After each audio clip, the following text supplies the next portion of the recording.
সাল্লাল্লাহু আলাইহি ওয়াসাল্লাম। পৃথিবীতে আল্লাহ তাআলা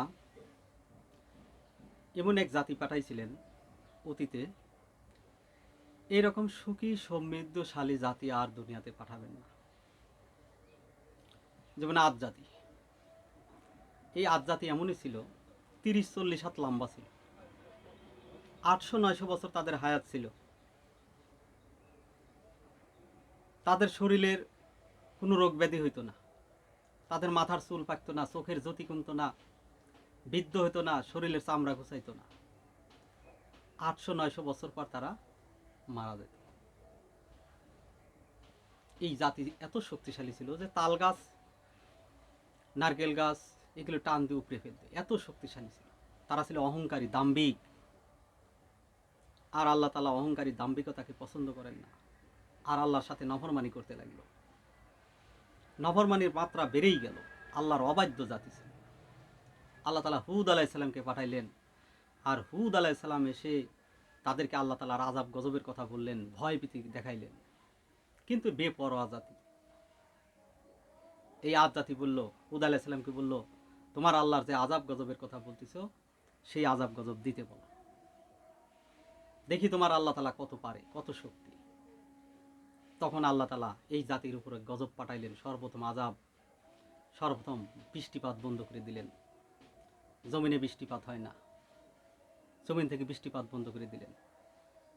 আমাদের কৃষক ভাই, আমরা যারা জমিনে ফসল ফলাই, আমাদের জানাই নাই জমিনে বৃষ্টিপাত না হলে ফসল হবে না, রাত দিনের পরিবর্তন না ঘটলে ফসল হবে না, চাঁদের আলো ফসলের গায়ে না লাগলে কালার আসবে না। তো এই আদ জাতির উপরে আল্লাহ তাআলা কি করলেন? বৃষ্টিপাত বন্ধ করে দিলেন, জমিনে ফসল হয় না। জমিন ফেটে চৌচির হয়ে গেল, চারদিকে কোনো ফসল নাই জমিনে। যার গোডাউনে যা ছিল তাই খাইছে, সব শেষ হয়ে গেছে। শেষ এবারে কি খাবে? গাছের পাতা খাইছে, গাছের পাতাও শেষ হয়ে গেছে। গাছের ছাল খাইছে, গাছের ছালও শেষ হয়ে গেছে। শেষ এবারে কুকুর, বিড়াল, ইঁদুর, বাদর ধরে খাইতে লাগলো, এগুলোও শেষ হয়ে গেল। আর কিছুই নাই খাওয়ার। তখন তারা আল্লাহর কাছে আবার রোহাজানি করতে লাগলো, আল্লাহ আমাদেরকে জমিনে আবার বৃষ্টিপাত দেন, জমিনে ফসল হোক। এরকম আদ জাতি অতীতে অনেক আল্লাহর কাছে বলছে, আল্লাহ মাফ করে দিছে। কিন্তু আল্লাহ তাআলা এবার বলতেছে যে এবার তোদের আর মাফ নাই। যখন আল্লাহ কাছে তারা বললো, আল্লাহ জমিনে আবার বৃষ্টিপাত দেন, আল্লাহ আকাশে মেঘ দেন, তখন আল্লাহ তাআলা 3 খণ্ড মেঘ পাঠিয়ে দিল, লাল সাদা কালো। তোমরা কোন মেঘ চাও? গায়েবী থেকে শব্দ আসলো, তোমরা কোন মেঘ চাও? তখন আদ জাতির মধ্যে পরামর্শ হইলো, লাল মেঘে বৃষ্টি নাই, কালো মেঘে বৃষ্টি, সাদা মেঘে বৃষ্টি নাই, আমরা কালো মেঘ চাই, আমাদেরকে কালো মেঘ দেয়।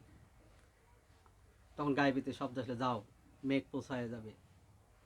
আকাশে মেঘ ধরাই গেল, কালো মেঘ লেগে গেছে।